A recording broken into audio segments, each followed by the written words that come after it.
Hello बच्चों, कैसे हैं आप लोग। आज मैं आप लोगों को बताऊंगा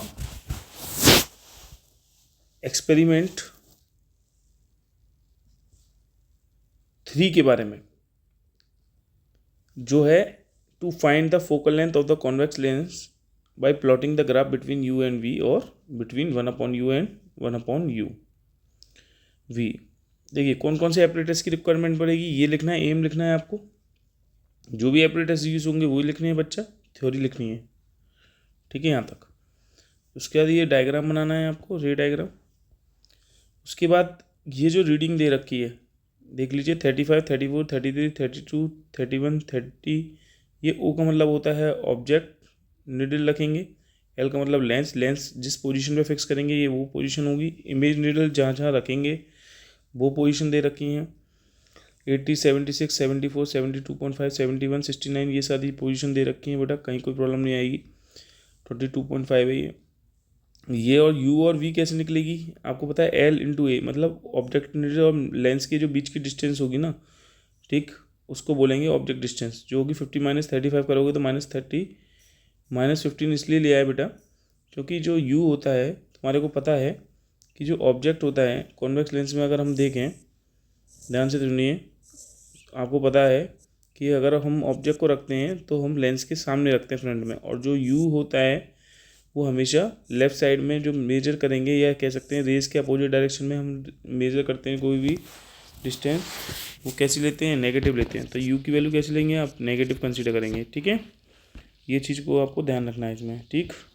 चलिए, इसलिए यू की वैल्यू हमेशा नेगेटिव ली है। और वी की वैल्यू पॉजिटिव क्यों ली है, वी की वैल्यू पॉजिटिव इसलिए ली है कि जो भी आपकी इमेज बनेगी, अगर मान लो सपोज कर लो मैंने ऑब्जेक्ट को एफ और सी के बीच में रखा होता, तो इमेज बनती कहाँ, बियॉन्ड सी, बताइए।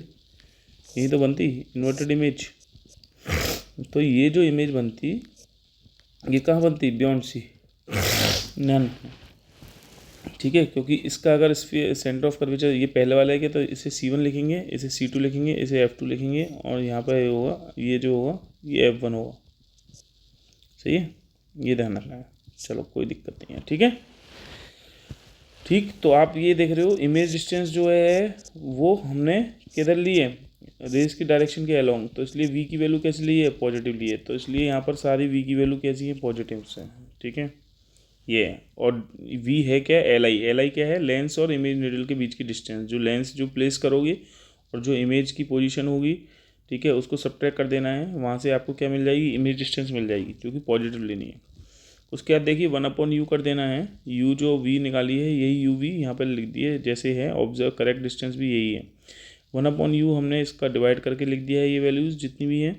उसके बाद जो फोकल लेंथ है वो हमने इस फॉर्मूले में पुट करके ये निकाल दी है। उसके बाद mean length, mean focal length निकाल दी है, सबका ऐड करना है, सबको इनको इनको इनको इनको सबको ऐड करना है, जो 6 से डिवाइड कर देना है, जितनी टर्म थी उससे डिवाइड मार देना है, ठीक है। अब आइए यार जो है नेक्स्ट जो है, ठीक, इस पर रिजल्ट्स पे, ठीक है। ये कुछ नहीं लिखना है एक्सप्लेनेशन में, ठीक है, ये छोड़ दीजिएगा, बाकी का रिजल्ट में आइए। रिजल्ट में फोकल लेंथ लिख देनी है, यू वी ग्राफ बनाना है इसमें, 1/u ये वाला ग्राफ मत बनाना, जनरली दिक्कत होती है। प्रिकॉशंस लिख देना, सोर्स ऑफ एरर लिख देना, ठीक है।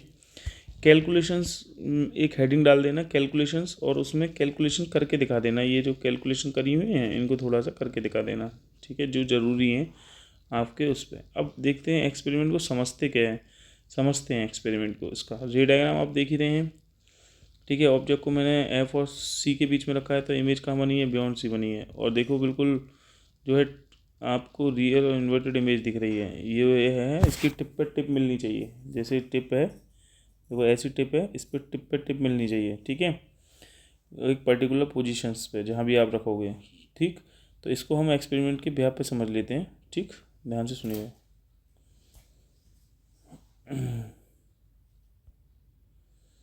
देखिए सबसे पहले क्या करना है, तो वी हैव आर रफ, मैं इसको इसमें रख लेता हूँ और इसी में चला लेता हूँ, जिससे कि आपको साइड बाई साइड चीज़ें क्लियर होंगी, है ना, ठीक है। ठीक है बच्चा, अब देखो थोड़ा सा और कर लेता हूँ। focal length which is equal to 10 centimeter. So in the very first observation, we have to keep the object needle at roughly 1.8 by V. तो इस एक्सपेरिमेंट के अंदर चाहिए उस apparatus के बाद तीसरे में भी हम एक और needle प्लेस करेंगे। देखिए 3 अपराइट्स हैं, ठीक है, एक लेंस है, एक ये ऑब्जेक्ट निडल है, ये इमेज निडल है, और ये हमारे पास लेंस है, ठीक है। इस दो निडल में से एक needle let us understand the theory portion object distance and a diagram that we have already सबसे पहले हमारे को रफ फोकल लेंथ निकालनी होती है। देखिए rough focal length of the given convex lens कितनी है, 10 सेंटीमीटर। आपको अपनी लैब मैनुअल्स में मेंशन करना होगा रफ फोकल लेंथ जो होती है, लिख लेना पहले।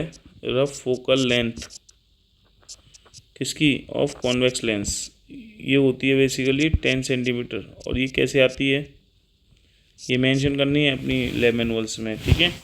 कैसे आएगी वो मैं आपको, इसको कैसे मेजर किया जाता है, तो यहाँ पे हम डिस्टेंस ऑब्जेक्ट का इमेज यहाँ पे स्क्रीन पे बनाएंगे। यहाँ पे रफ फोकल लेंथ निकालेंगे, जैसे ही आपकी जहाँ भी शार्प इमेज बनेगी वही आपकी रफ फोकल लेंथ होगी। तो ये मेरे पास जो कॉन्वेक्स लेंस है उसको मैंने यहाँ पे इस तरह से होल्ड किया हुआ है और मेरे दूर जो रूम का जो विंडो है उसकी इमेज हम यहाँ पे स्क्रीन पे ऑब्टेन करने की कोशिश करेंगे। तो यहाँ पे आप देख सकते हो कि मैंने स्क्रीन के ऊपर जो विंडो है हमारा, वो विंडो का इमेज मैंने यहाँ पे ऑब्टेन किया हुआ है। अगर मैं लेंस को थोड़ा अंदर ले जाऊंगा तो इमेज आपका ब्लर हो जाएगा, अगर और भी ज्यादा बाहर ले आऊंगा तब भी आपका इमेज ब्लर होगा। लेकिन एक्जैक्ट 10 सेंटीमीटर पे मैंने लेंस को भी रखा हुआ है स्केल के ऊपर।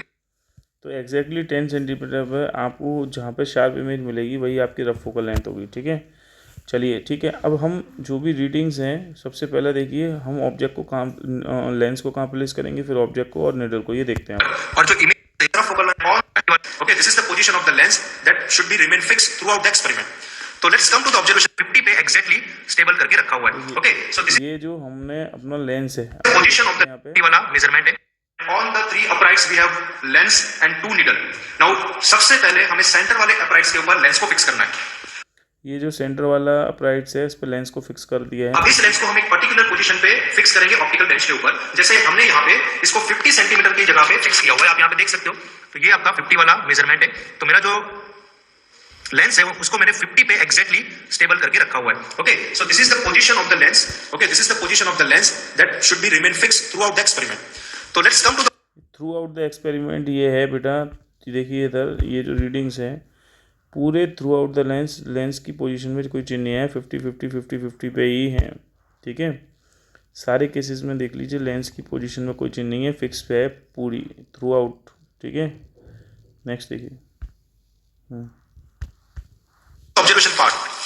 So in the observation table you can able to see that in the very first column we have a position of a object needle, lens and image needle. तो मैंने आपको ऑब्जेक्ट लेंस का position आपको मैंने अभी आपको दिखाया कि ऑब्जेक्ट डिस्टेंस और इमेज डिस्टेंस को किस तरह से सेट करना है, इमेज नीडल बनाते हैं, ठीक है। So for me for this experiment this needle work as a object needle and this needle, जिसके ऊपर आपको थोड़ा रेडिश जैसा दिखाई दे रहा है, बराबर आपको यहाँ पे वीडियो में थोड़ा डार्क आपको दिखाई देगा। So this is nothing but work as a image needle.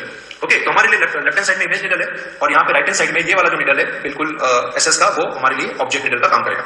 Now before we तो देख रहे हैं ये ऑब्जेक्ट निडल है हमारे लिए और ये हमारे पास कैसी है बेटा, इमेज निडल है, ठीक है। तो हमने अभी जो टेबल बनाई है उसमें डिफरेंट पोजीशन पे ऑब्जेक्ट निडल को रखना है, जिससे डिफरेंट पोजीशंस पे हमें इमेज मिलेगी। देखो एक्सपेरिमेंट हमें सबसे पहले जो फर्स्ट मेजरमेंट यहाँ पे लेना है, उस मेजरमेंट में हमें सबसे पहले क्या करना है, तो we have our rough focal length which is equal to 10 centimetre. So in the very first observation we have to keep the object needle at रफली 1.5 times distance of the rough focal length from the lens. Okay, तो इस needle को हमें, object needle को lens से कम 1.5 times जितने distance पे रखना है, बराबर। मतलब आपको जो ऑब्जेक्ट डिस्टेंस मान लो आपने जो भी लिए, ठीक है, मतलब जो भी रफ फोकल लेंथ निकाली है, जैसे 10 सेंटीमीटर निकाली है उसको 1.5 टाइम्स लेना है, मतलब 15 फोकल लेंथ के कम से कम 1.5 टाइम्स। तो इसकी फोकल लेंथ 50 पे है, तो अगर इधर देखेंगे, इधर रखेंगे तो 35 पे रखेंगे, और 50 में से 35 जाएगी तो कितना बचेगा, 15। भाई फोकल लेंथ जो निकाली वो तुमने 10 सेंटीमीटर निकाली, और मैं कह रहा हूँ ऑब्जेक्ट नीडल को 1.5 टाइम्स ऑफ फोकल लेंथ पे रखना है आपको, 1.5 टाइम्स ऑफ फोकल लेंथ। तो बताओ 1.5 टाइम्स ऑफ फोकल लेंथ कितना होगा, 15 सेंटीमीटर नहीं होगा। और मेरा ऑब्जेक्ट जो है, यहाँ जो लेंस है, ये लेंस की पोजीशन है, किसकी पोजीशन है बच्चा, ये लेंस की पोजीशन है। मान लो ये लेंस की पोजीशन थी, कितने पे थी, 50 पे। तो मैं अपने ऑब्जेक्ट को कहाँ रखूँगा बताओ, 35 पे रखूँगा, क्योंकि 50 में से 35 जाएंगे तभी तो 15 सेंटीमीटर बचेंगे। तो यहाँ पे मेरा ऑब्जेक्ट रखा हुआ देखना, और जो इमेज डिस्टेंस है वो इधर साइड है, तुम देख ही रहे हो, ये ऑब्जेक्ट डिस्टेंस है और ऑब्जेक्ट नीडल है और उधर इमेज 10 सेंटीमीटर है।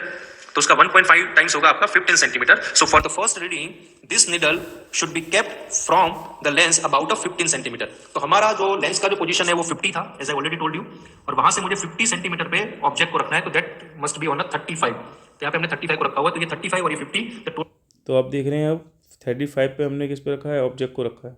Total distance will be 15. तो देखिए ऑब्जेक्ट निडल यहाँ पे दिखाया है अभी 35 और सेंटीमीटर. लेंस के बीच का जो डिस्टेंस है वो है 15. तो यहाँ पे हम ऑब्जर्वेशन टेबल के अंदर हम यहाँ पे सिंपली पोजीशन लिखेंगे, दैट इज 35. ये हमारा object needle initial. Before we go for the measurement we should, ये आपका ऑब्जेक्ट निडल है, और यहाँ फिर आपको क्या करना है, निडल है, ये दो पोजीशन को हॉरिजॉन्टली इस तरह से मूव. बताया जा रहा है कि अब हमें जो भी इमेज बनेगी वो इस तरीके से बनेगी कॉन्साइड करती हुई. देखिए कैसे करना है, मूव पैरेलल. और जो भी अगर पैरेलल एरर आएगी, मतलब थोड़ा सा अलाइनमेंट बिगड़ा हुआ होगा, तो आपको क्या करना है, मूव करना है इस प्रकार से कि ये इसके ऊपर टिप पे टिप बैठ जाए. देखो ना, मैंने यहाँ पे ऑब्जेक्ट को एफ का जो ऑब्जेक्ट है वो 15 सेंटीमीटर पे अपोजिट साइड. तो अब हम इसकी आई साइड को ऑब्जर्व करेंगे. नाउ टू ऑब्जर्व, अब हम इसकी आई साइड, जैसे ही तुम यहाँ पे अपनी आई से देखोगे तो देख रहे हो अभी अलाइनमेंट बिगड़ा हुआ है थोड़ा सा, हल्का सा. ये ऐसे है और ये ऐसे है हल्का सा. तो तुम क्या करोगे, इसे शिफ्ट कर लोगे और बिल्कुल अलाइनमेंट जो पैरेलैक्स एरर है वो रिमूव करोगे. हमें सबसे पहले ये जो हमारा ऑब्जेक्ट निडल है और अंदर आपको जो रेड कलर का इमेज निडल आपको जो दिखाई दे रहा है, जिसकी आपको इमेज भी दिखाई दे रही है, उन दोनों की टिप टू टिप आपको मैच करना है. जैसे यहाँ पे आपको वीडियो में दिखाई दे रहा है, जैसे आपका टिप टू टिप मैच हो जाता है, आपको अपनी हेड की पोजीशन को राइट एंड लेफ्ट मूव करना है. जिस तरह से यहाँ पे आपका कैमरा मूव हो रहा है हमारा, ठीक है, उस तरह से आपको हेड पोजीशन को मूव करना है. जब आप ये मूव करेंगे तो आपको स्टार्टिंग में ऐसा दिखाई देगा कि ये दोनों निडल, एक आपका ये ऑब्जेक्ट निडल जो आपको दिखाई दे रहा है वो, और अंदर जो आपको इमेज निडल जो दिखाई दे रहा है, ये दोनों निडल टुगेदर मूव नहीं हो रहे. ठीक है, एक साथ मूव नहीं हो रहे. आप देख सकते हो आपका निडल के बीच में, दोनों निडल के टिप टू टिप के बीच में सेपरेशन इंक्रीज हो जाता है जब आप हॉरिजॉन्टल मूव करते हो. तो that means we have a parallax in our observation. So we have to remove the parallax first. Now what to do to remove the parallax? I am just moving the object needle at some more distance. So gradually you have to move the image needle continuously. Okay, तो आपको image needle को थोड़ा दूर और आपको move करना पड़ेगा. तो मैं थोड़ा और इसको मूव कर रहा हूँ और एक बार हम फिर से इसको ऑब्जर्व करेंगे. तो मैंने यहाँ पे थोड़ा और मूव कर लिया है और आपको कंटिन्यूअसली ऑब्जर्व करते रहना है. बराबर कंटिन्यूअसली आपको इमेज निडल को शिफ्ट करना है. आपको इस तरीके से इमेज निडल को शिफ्ट करना है कि आपकी जो टिप है बिल्कुल ऑब्जेक्ट निडल की टिप से कंटिन्यूअसली ऑब्जर्व करते रहना है कि पैरेलैक्स रिमूव हुआ कि नहीं हुआ. तो मैंने यहाँ पे एक पर्टिकुलर पोजीशन पे इमेज निडल का आई साइड पे, and again you have to move. होते कि नहीं होते, आप यहाँ पे देख पा रहे हो कि करते करते बिल्कुल इस तरीके से देख रहे हैं आप, पैरेलैक्स एरर बिल्कुल निडल एक साथ हॉरिजॉन्टल.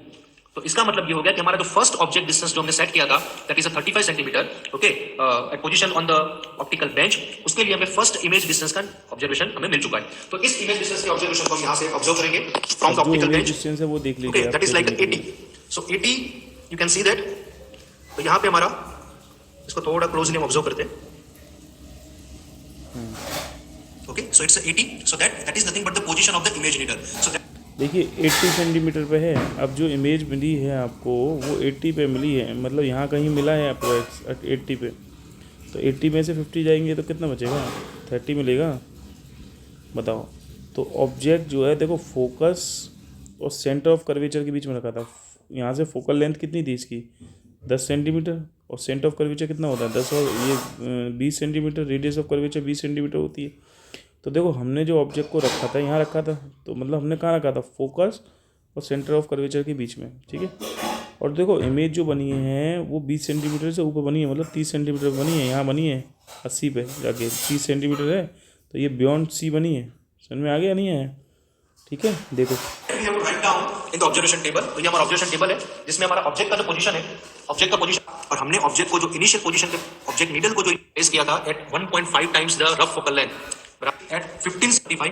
ओके, वही चीज़ है हमें टेबल में मेंशन करना है. बराबर हमने इस लेंस की रफ फोकल लेंथ जो हमारी 10 है, बराबर हमने इस रफ फोकल लेंथ के 1.5 टाइम, बराबर, तो ये हमारा इमेज नीडल का डिस्टेंस है, पोजीशन है हमारा. डिस्टेंस कैलकुलेट करेंगे. देखिए यहाँ पर वही चीज़ लिख दी है, बस ऑब्जेक्ट निडल की पोजीशन लिख दी थी 35 पे थी और इमेज निडल थी 80 पे. अब इसको क्या करना है, 50 में से सब्ट्रैक्ट कर देना है.